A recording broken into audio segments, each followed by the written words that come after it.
Hello students, कैसे हैं आप। मैं राहुल शर्मा आपको मेटलर्जी करा रहा था और मेटलर्जी में अभी तक मैंने आपको एक्सट्रैक्शन कराया है। लास्ट टाइम मैंने आपको वीडियो में कॉपर का एक्सट्रैक्शन कराया था फ्रॉम कॉपर पायराइट। आज हम आयरन के बारे में डिस्कस करेंगे और आयरन का एक्सट्रैक्शन करेंगे फ्रॉम इट्स वेरियस ओर। ठीक है, इसके ओर से हम आयरन का एक्सट्रैक्शन करेंगे। जैसे आयरन के कौन कौन से ओर होते हैं, पहले आपको इसके बारे में पता होना चाहिए। जैसे Fe2O3 है, इसको हेमेटाइट ओर बोलते हैं। Fe3O4 मैग्नेटाइट ओर। आयरन सल्फाइड, ये जो है आयरन का सल्फाइड है और इसको फूल्स गोल्ड भी बोलते हैं। It is iron pyrite. ठीक है, आयरन कार्बोनेट FeCO3 सिडेराइट और iron oxide Fe2O3.3H2O water connected है इसके साथ 3H2O and it is known as limonite ore. So ये बेसिकली 4-5 और हैं आयरन के, इनका एक्सट्रैक्शन आपको करना है बेसिकली। सो कैसे आयरन का एक्सट्रैक्शन करते हैं, उसके कुछ स्टेप्स हैं। देखो, उनको हम एक एक करके डिस्कस करते हैं। सपोज कीजिए आपके पास जो आयरन है वो कार्बोनेट की फॉर्म में है या सल्फाइड की फॉर्म में है, लिमोनाइट ओर है, सिडेराइट ओर है या फूल्स गोल्ड आयरन पायराइट की फॉर्म में है। तो देखो, सबसे पहले हम करेंगे crushing and grinding of ore. जो जमीन से आपने एक्सट्रैक्शन करने के लिए ओर निकाला है वो बड़े पीस के फॉर्म में प्रेजेंट होता है। पहले आप उसको पाउडर की फॉर्म में कन्वर्ट करते हो by crushing it into the mills. बड़े बड़े क्रशर होते हैं, उनके बीच में डाल के आप उनको पाउडर फॉर्म में कन्वर्ट कराते हो। ठीक है, it is known as crushing and grinding of ore. Second जो प्रोसेस है it is known as concentration, जिसको आप बेनिफिकेशन भी बोलते हो। और आयरन के केस में कंसंट्रेशन और बेनिफिकेशन आप कराते हो by the electromagnetic process. Electromagnetic process मैंने आपको बताई थी कि एक मैग्नेट लगा दिया जाता है सर्कुलर व्हील में। एक इस तरह का एक सर्कुलर पोर्शन होता है और यहां पर एक व्हील लगा दिया जाता है लाइक दिस, और ये वाला पोर्शन मैग्नेटिक होता है। ठीक है, और जो ही हम ऊपर से आयरन का ओर डालेंगे तो यहां पर 2 बैकेट लगा दिए जाते हैं। इस राइट साइड वाले बैकेट में आपके पास आयरन कंटेनिंग कंपाउंड आ जाएगा और ये जो लेफ्ट साइड है इसमें आपके पास इंप्योरिटी आ जाती है। ये मैंने आपको इलेक्ट्रोमैग्नेटिक सेपरेशन में कराया था। अब देखो, उसके बाद जो प्रोसेस आती है that is known as roasting and calcination. Roasting and calcination एक ऐसी प्रोसेस है जिसमें हम आयरन के जो सल्फाइड ओर होते हैं या फिर मैं बोलूं आयरन का जो कार्बोनेट होता है उसका बेसिकली हमें ऑक्सीडेशन कराना होता है। ठीक है, कैल्सिनेशन एंड रोस्टिंग में। जैसे देखो, यहां पर आयरन का कार्बोनेट है, सिडेराइट ओर है, and this is iron sulphide which is known as iron pyrite fools gold. इनका मैंने ऑक्सीडेशन कराया। जो ही ऑक्सीडेशन कराया तो ये देखो किसमें कन्वर्ट हो गई, आयरन का ऑक्साइड FeO, और यहां से कार्बन डाइऑक्साइड निकल गई। आपने आयरन कार्बोनेट को रिएक्शन कराया है जिससे क्या होगा, आयरन का ऑक्साइड बनेगा प्लस कार्बन डाइऑक्साइड निकल जाएगी। सेकंड एग्जांपल में आयरन सल्फाइड को ऑक्सीजन से रिएक्शन कराया, what will happen, Fe2O3 plus 3 oxidation state है इसकी आयरन की, यहां पर Fe2O3 बनेगा और साथ में SO2 सल्फर डाइऑक्साइड गैस निकल जाएगी। ठीक है, ये जो प्रोसेस है that is known as calcination and roasting. इसके बाद देखो आप क्या करोगे, कैल्सिनेशन रोस्टिंग के बाद नेक्स्ट प्रोसेस आती है that is known as smelting. इसको हम स्मेल्टिंग बोलेंगे। और स्मेल्टिंग जो होती है बेसिकली वो इस प्रकार के एक फर्नेस में की जाती है which is known as blast furnace. ठीक है, आयरन का जो एक्सट्रैक्शन कराते हो आप वो इसी प्रकार के एक फर्नेस में करवाते हो which is known as blast furnace. इसका डायग्राम आपको दिख रहा है। इसमें मैंने ऊपर से ओर डाला है आयरन का, और उसके साथ में मैंने डाला लाइमस्टोन, कैल्शियम कार्बोनेट और कोक का मतलब carbon containing compound plus limestone and ore of iron ऊपर से डालेंगे। जो ही ऊपर से डालेंगे तो ये बड़ा सा चैम्बर आपको दिख रहा है, इसमें टेम्परेचर है ना, वेरियस टेम्परेचर केल्विन के अंदर स्केल दिखाया हुआ है, 1070, 1270, 1570 एंड 2170 केल्विन। कहने का मतलब जब आप ऊपर से नीचे की तरफ आओगे तो टेम्परेचर धीरे धीरे करके इंक्रीज हो रहा है। यहां से नीचे से 2 होल बनाए हुए हैं जहां से मैं एयर का ब्लास्ट डाल रहा हूं, blast of air, and that's why this container is known as blast furnace, क्योंकि इसमें हम एयर का एकदम से प्रेशर के साथ ब्लास्ट डालते हैं, that's why it is known as blast furnace. तो देखो इस स्मेल्टिंग प्रोसेस में होगा क्या, स्मेल्टिंग का मतलब होता है एक तरह से रिडक्शन कराना, और इस स्मेल्टिंग के प्रोसेस को मैंने 4 जोन में डिवाइड किया हुआ है। First one is zone of combustion, जिसका टेम्परेचर आएगा 1500 टू 1600। उसके बाद जोन ऑफ फ्यूजन 1200, 1200 से लेकर के 1500 केल्विन टेम्परेचर है। जोन ऑफ स्लैग फॉर्मेशन 800 से लेकर 1200, और in the last zone of reduction 300 से लेकर के 700 केल्विन टेम्परेचर इसका आता है। अब आप इसमें देखो, जब आप ऊपर से और डालोगे तो सबसे पहले ऊपर का टेम्परेचर थोड़ा सा कम है, जो ही नीचे की तरफ आओगे टेम्परेचर बढ़ रहा है। दैट मीन्स ऊपर जो टेम्परेचर है वो कूल है, थोड़ा ठंडा है, थोड़ा कम हीटिंग वहां पर है। सो कम हीटिंग होने की वजह से ये वाली जो रिएक्शन है जोन ऑफ रिडक्शन ये पहले हो जाएगी। देखो ऊपर से और डालेंगे तो ऊपर टेम्परेचर कम है, नीचे ज्यादा है, तो जहां पर टेम्परेचर कम होगा वो वाली रिएक्शन होगी। तो टेम्परेचर कम कहां पर है, 300 से 700 जोन ऑफ रिडक्शन। तो सबसे पहले जोन ऑफ रिडक्शन हो जाता है यहाँ पर। ये जो जहां पर आपको ये पोर्शन दिख रहा है, this is the zone of reduction, और यहाँ पर रिडक्शन होती है। तो रिडक्शन देखो कैसे होगी, आयरन जो ऑक्साइड यहां से आपको मिला है Fe2O3, वो कार्बन मोनोऑक्साइड से कंबाइन करेगा and it will form iron, and along with this carbon dioxide is released. इस प्रोसेस में आपको कार्बन का ऑक्साइड मिला था FeO, तो यहाँ पर FeO है, कार्बन मोनोऑक्साइड से रिएक्ट करेगा, आयरन बनाएगा और कार्बन डाइऑक्साइड रिलीज हो जाएगी। तो ये जो आपको आयरन मिला है ये मेरे काम का है, कार्बन डाइऑक्साइड जो है वो एक्सप्लेन आउट हो जाएगी। ठीक है, सो यहां पर से कार्बन डाइऑक्साइड निकल गई इस रीजन में से। अब जो ऊपर से आयरन बना है वो नीचे की तरफ आएगा, थोड़ा सा टेम्परेचर बढ़ेगा, नीचे आने पे थोड़ा सा टेम्परेचर बढ़ेगा, तो नेक्स्ट जो जोन आएगा that is zone of slag formation. उसमें क्या होता है वो देखो, टेम्परेचर आपको पता है 800 से 1200 केल्विन। इस पोर्शन में जो ऊपर से आपके पास लाइमस्टोन आ रहा था, कैल्शियम कार्बोनेट, उसकी रिएक्शन होती है बेसिकली, वो अपने आप को डिसोसिएट करता है CO2 में एंड कैल्शियम ऑक्साइड में। ये जो CO2 है ये ऊपर की तरफ एक्सपेल आउट हो जाएगी। नेक्स्ट ये जो कैल्शियम ऑक्साइड बचा है it will combine with the silica SiO2 और बनाएगी slag, calcium silicate CaSiO3, calcium silicate slag बनाती है। ठीक है, सो आपको कभी कभी क्वेश्चन ये भी पूछ लिया जाता है कि लाइमस्टोन जो आपने ऐड किया है वो किस तरह का काम करेगा। Limestone here working like a flux, जो कि इस कैल्शियम ऑक्साइड से मिल रहा है और किस में कन्वर्ट हो रहा है, स्लैग में, CaSiO3, कैल्शियम सिलिकेट बना रहा है। तो फ्लक्स है वो गैंग से मिलकर के किस में कन्वर्ट हो रहा है, स्लैग में कन्वर्ट हो रहा है। अब जो ही आयरन नीचे की तरफ आएगा देन जोन आता है that is zone of fusion. ये जो रीजन है this is your zone of fusion, जिसका टेम्परेचर 1200 से 1500 के आसपास है, दिस रीजन। ठीक है, that is zone of fusion. यहां पर आपके पास आयरन मिलता है और उस जो आयरन को आप ऑब्टेन करोगे it is known as pig iron. और ये जो स्लैग यहां पर बना था कैल्शियम सिलिकेट, ये यहां पर डिपॉजिट हो जाता है। ठीक है, so this is the pig iron. Pig iron बताऊंगा इसमें क्या होता है, पिग आयरन की प्रॉपर्टीज। और लास्ट जो जोन है that is known as zone of combustion, जिसका टेम्परेचर 1500 से 1600 है। जो आपने ऊपर से कोक डाला था लाइमस्टोन और ओर के साथ, वो कोक ऑक्सीजन से कंबाइन करेगा और कार्बन डाइऑक्साइड रिलीज हो जाएगी। सो ये जो पोर्शन है जहां पर मैंने लिखा है एग्जॉस्ट, यहां से आपके पास से कार्बन डाइऑक्साइड रिलीज हो जाती है और जो आयरन आएगा वो आयरन इस मेल्ट फॉर्म में, मेल्ट स्लैग के नीचे से यहां से रिलीज होता हुआ इस कंटेनर में पिग आयरन में चला जाएगा।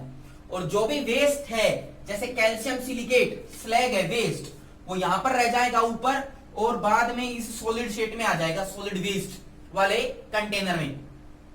तो पहले नीचे कौन आएगा, मेल्ट फॉर्म में आयरन, और उसके ऊपर आएगा वेस्ट। और जो मेल्ट फॉर्म में आयरन है वो पिग आयरन कहलाता है और वो राइट साइड वाले बीकर में आ जाएगा इधर। और जो ऊपर जो वेस्ट है जिसको मोल्टन स्लैग बोला है, वो स्लैग इस लेफ्ट वाले बीकर में आ जाएगा जिसको हम सॉलिड वेस्ट बोलते हैं। सो ये आपको प्रोसेस याद रखनी है कंप्लीट। ब्लास्ट फर्नेस का डायग्राम मैंने बनाया हुआ है, कैसे कैसे प्रोसेस होगी। सबसे पहले crushing and grinding of ore, then concentration, then roasting and calcination, उसके बाद स्मेल्टिंग होगी, और स्मेल्टिंग में पहली है जोन ऑफ रिडक्शन, जहां पर रिडक्शन होगा, उसके बाद स्लैग फॉर्मेशन आएगा, उसके बाद zone of fusion and in the last zone of combustion. और ये पिग आयरन आएगा। पिग आयरन क्यों बोलते हैं इसको? क्योंकि इसमें जो कार्बन का कंटेंट है it is about 2.5 to 4% only. ये मैं आपको एक्सप्लेन करता हूं टाइप्स ऑफ आयरन को। अलग अलग प्रकार के आयरन होते हैं, और in the last zone of combustion में कार्बन जो है वो कार्बन डाइऑक्साइड की फॉर्म में ऊपर रिलीज हो जाती है। अब आते हैं आयरन के वेरियस टाइप्स पे। मैंने यहां पर लिखा है पिग आयरन। जरूरी नहीं है कि पिग ही आयरन होता है, अलग अलग उसकी कैटेगरी बनी हुई है, वो मैं आपको समझाता हूं कौन कौन से टाइप के आयरन होते हैं। बेसिकली आपके पास जो आयरन होता है, जो पहले सबसे पहले यहां पर मिलता है इस ब्लास्ट फर्नेस में नीचे, it is known as pig iron. और पिग आयरन को हम अलग अलग टाइप में डिवाइड करके कैटेगरी बना लेते हैं। So types of iron, iron के टाइप देखो कौन कौन से आते हैं। First one is known as pig iron, ठीक है, पिग आयरन। या फिर मैं बोलूं फर्स्ट वन, दूसरा नाम लेते हैं, that is known as wrought iron, wrought iron. Second one होता है पिग आयरन, और थर्ड वन है it is known as cast iron. तीन नाम बोले मैंने, wrought iron, pig iron and cast iron. जो ये कास्ट आयरन है इसको हम पिग आयरन से ऑब्टेन कर सकते हैं, वो मैं बताता हूं अभी आपको। लास्ट एक चीज और आप देखो, फोर्थ जो होता है it is known as steel. ये एक एलॉय है, ये भी मैं आपको कराऊंगा कैसे बनता है ये। सबसे पहले आते हैं रोट आयरन में। रोट आयरन के अंदर जो आयरन के साथ कार्बन की परसेंटेज होती है वो बहुत ही कम होती है, and it is the purest form, it is the purest form of iron having the percentage of carbon round about 0.12 से लेकर 0.25%। बहुत ही कम परसेंटेज है कार्बन की, और इसकी वजह से it is the purest form of this iron, ठीक है। जनरली ये सॉफ्ट होता है, it is soft in nature, जिसको हम मेलेबल भी कर सकते हैं, एंड डक्टाइल, ठीक है। ये दो प्रॉपर्टी होती है, मेलेबिलिटी एंड डक्टिलिटी। इसमें क्या होता है कि हम आयरन को किसी भी वायर में या किसी बड़ी सी शीट में कन्वर्ट कर सकते हैं, क्योंकि वो सॉफ्ट होता है। और सॉफ्ट क्यों है? क्योंकि इसमें कार्बन का कंटेंट कम है, इट इज अबाउट 0.12 to 0.25%। जब आप पिग आयरन पे आओगे, पिग आयरन में आयरन का कंटेंट थोड़ा सा बढ़ जाता है, कार्बन का कंटेंट थोड़ा सा बढ़ जाएगा परसेंटेज में, इट इज अबाउट 2.5 to 4%। ये आपके पास कार्बन का कंटेंट होता है, और साथ साथ इसमें सल्फर भी मिल सकता है, Mn भी आपको मिल सकता है, फॉस्फोरस, मैग्नीज और सल्फर, ये आपके साथ मिलते हैं आयरन के साथ। इसमें पिग आयरन में कार्बन का परसेंटेज रखना है 2.5 to 4%, and it is very hard. ये कैसा होता है? हार्ड होता है, ठीक है। और हार्ड होने की वजह से इट इज नॉट सॉफ्ट, और इसको हम मेलेबल और डक्टाइल नहीं बोल सकते। नेक्स्ट आता है cast iron. Basically cast iron is obtained from the pig iron. Pig iron से ही कास्ट आयरन को ऑब्टेन किया जाता है, बट इसमें कार्बन की परसेंटेज थोड़ी सी कम होती है, दैट इज 3% राउंड अबाउट, ठीक है। 3% के आसपास इसकी परसेंटेज होती है। और कैसे इसको पिग आयरन से बनाते हैं?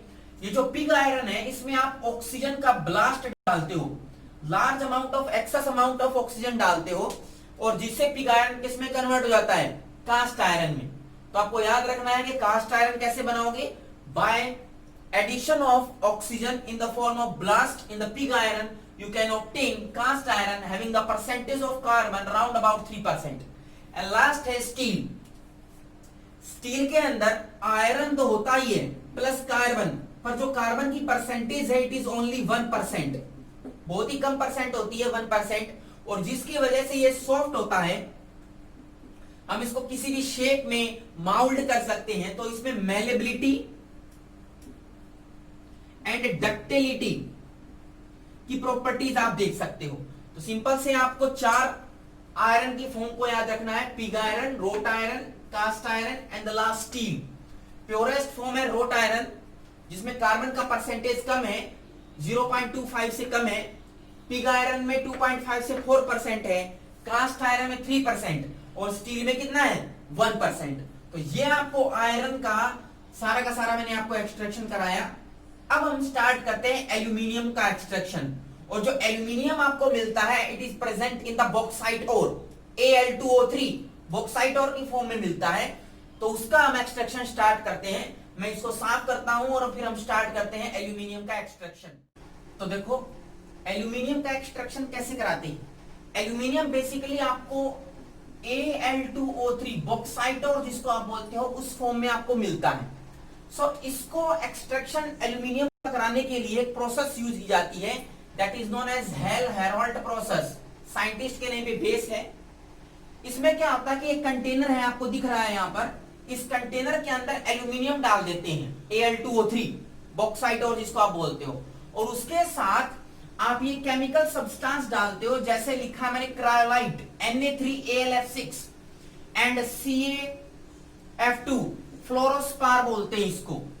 ठीक है, ये क्यों डालते हैं मैं इसका रीजन बताऊंगा। बेसिकली क्या है कि ये केमिकल सब्सटेंस क्या करते हैं, अब एल्यूमिनियम आपके पास है और वो इंप्योरिटी के साथ प्रेजेंट है। सो एल्यूमिनियम का जो ऑक्साइड है बॉक्साइट और उसमें जो इंप्योरिटी है और एल्यूमिनियम होता है उसका मेल्टिंग पॉइंट बहुत क्लोज है। सो उनके मेल्टिंग पॉइंट को थोड़ा सा डिफरेंस लाने के लिए बेसिकली मैं ये दो कंपाउंड ऐड करता हूं।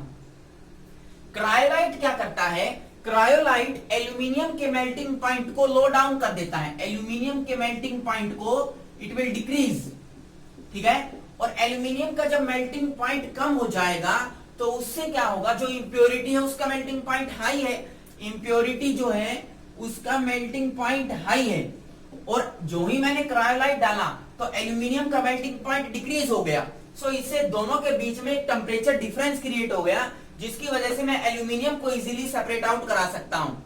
पर लेकिन अगर आप क्रायोलाइट नहीं डालोगे या फ्लोरोस्पार नहीं डालोगे, सो जो एल्यूमिनियम है और इंप्योरिटी है उनका मेल्टिंग पॉइंट अप्रोक्सीमेटली लगभग एक जैसा ही होता है, सो वो सेपरेट आउट नहीं हो पाएंगे। सो मेरे को क्रायोलाइट को डालना ही पड़ता है। दूसरा रीजन क्रायोलाइट को डालने का ये है कि it is a good conductor of heat and electricity. जो ही मैं क्रायोलाइट डालूंगा सो इस सॉल्यूशन में, इस बीकर में इलेक्ट्रिसिटी का जो कंडक्शन है वो स्पीड पकड़ लेगा। कहने का मतलब जो इलेक्ट्रिसिटी का कंडक्शन है वो इंक्रीज हो जाएगा। सो क्रायोलाइट बेसिकली वर्क्स टू दो काम करता है। First it decreases the melting point of aluminium and second one it increases the electrical conductivity in the solution. और देखो इस Na3AlF6 का क्या हुआ, ये जो Na3AlF6 आपको दिख रहा है ये किस किस में टूटेगा, ये बेसिकली टूटता है sodium chloride NaF plus AlF3, और यहां पर जो आपको AlF3 दिख रहा है ये +3 ऑक्सीडेशन स्टेट में है। इस +3 ऑक्सीडेशन स्टेट का मैं रिडक्शन करा लूंगा, कैसे, एट कैथोड। ये जो आपको इलेक्ट्रोड्स दिख रहे हैं these are basically anode and cathode which are made up of graphite. तो देखो यहां पर क्या होता है, कैथोड पे जो एल्यूमिनियम +3 ऑक्सीडेशन स्टेट में यहां पर जो प्रेजेंट है, यहां पर भी +3 ऑक्सीडेशन स्टेट में है बॉक्साइट और में, और जो क्रायोलाइट आपने इस्तेमाल किया वहां पर भी +3 ऑक्सीडेशन स्टेट में है। सो +3 ऑक्सीडेशन स्टेट एल्यूमिनियम 3 इलेक्ट्रॉन्स को लेगा and it will convert into liquid aluminium, and this liquid aluminium यहां से फ्लो डाउन कर जाएगा और यहां से आउटलेट जो बनी हुई है यहां से एल्यूमिनियम निकल जाएगा लिक्विड। ठीक है, अब बचा हुआ एनोड पे क्या होगा, बचे हुए एनोड पे जो कार्बन है वो कार्बन ऑक्सीजन से रिएक्ट करेगी और किस में कन्वर्ट हो जाएगी, कार्बन मोनोऑक्साइड में, और 2 इलेक्ट्रॉन रिलीज हो जाएंगे। या फिर कार्बन कंबाइन करेगा कार्बन डाइऑक्साइड ऑक्सीजन से, और वो क्या बनाएगी, कार्बन डाइऑक्साइड, और इस प्रोसेस में 4 इलेक्ट्रॉन निकल जाएंगे। तो आपको याद रखना है, सिर्फ 2 चीजें याद रखनी है कि एल्यूमिनियम के एक्सट्रैक्शन को हेरोल्ट प्रोसेस बोलते हैं। बॉक्साइट और को हम एलिमिनेट करा रहे हैं Al2O3 को, और इसमें क्रायोलाइट जैसे केमिकल सब्सटेंस ऐड करते हैं to decrease the melting point of aluminium and to increase the electrical conductivity of solution. ये आपको बेसिकली याद रखना है। ठीक है, इसके बाद जो आपका लास्ट टॉपिक इस चैप्टर में बचता है that is known as alloy. So alloy की एक टेबल है, वो मैं आपको टेबल अभी बनाऊंगा, उसमें आपको परसेंटेज ऑफ एलिमेंट्स याद रखने हैं और कौन कौन से एलिमेंट से एलॉय बनता है वो याद रखने हैं। तो मैं आपको टेबल बनाता हूं। ठीक है, तो ये देखिए मैंने एलॉय की टेबल बनाई है, जिसमें फर्स्ट एलॉय है ब्रास। इसमें कॉपर और जिंक होता है। कॉपर की percentage 60%, zinc is 40 and it is used for the making of utensils. ठीक है, नेक्स्ट इज ब्रॉन्ज, जिसमें कॉपर और टीन, एसएन होता है टीन, कॉपर 90%, टीन 10%, जो कि क्वाइंस जो होते हैं, सिक्के, और बेसिकली जो बेल होती है वो बनाने में इस्तेमाल आता है। नेक्स्ट इज जर्मन सिल्वर, जिसमें कॉपर, जिंक और निकल तीनों होते हैं। कॉपर जो है वो 25 to 30%, जिंक भी 25 to 30%, and the rest 40 to 50% होता है निकिल। इसको आप जो यूटेंसिल्स हैं उनके बनाने में इस्तेमाल करते हो। नेक्स्ट जो है that is known as gun metal, जिसमें कॉपर, टीन, लेड और जिंक 4 एलिमेंट के मिलने से एलॉय बनता है, और जिसमें आप गन और बियरिंग, जो गन होती है प्लस बियरिंग जो होता है गाड़ियों में जो डलते हैं, वो बनाने में इस्तेमाल करते हो। नेक्स्ट इज सोल्डर, जिसमें पीबी लेड होता है 37% एंड 63% इज टीन। इसको सोल्डरिंग, जो इलेक्ट्रिकल वायर्स होते हैं उनमें सोल्डरिंग करने, उसमें टाके लगाने हो, जोड़ना हो, वहां पर इसका इस्तेमाल किया जाता है। और लास्ट आपका एलॉय मैंने लिखा है दैट इज स्टेनलेस स्टील, जिसकी आपकी बेसिकली गाड़ियां या फिर मैं बोलूं रेलवे में इस्तेमाल होने वाली जो डिब्बे होते हैं वो बनाए जाते हैं स्टेनलेस स्टील से। आयरन होता है 73%, chromium 18, Nicholls 8% and carbon is 1%। और सर्जिकल जो इंस्ट्रूमेंट है प्लस गाड़ियां हैं, या मैं बोलूं जो रेलवे में इस्तेमाल होने वाले जो डब्बे होते हैं रेलवे गाड़ी के, उसमें आपको स्टेनलेस स्टील मिलता है।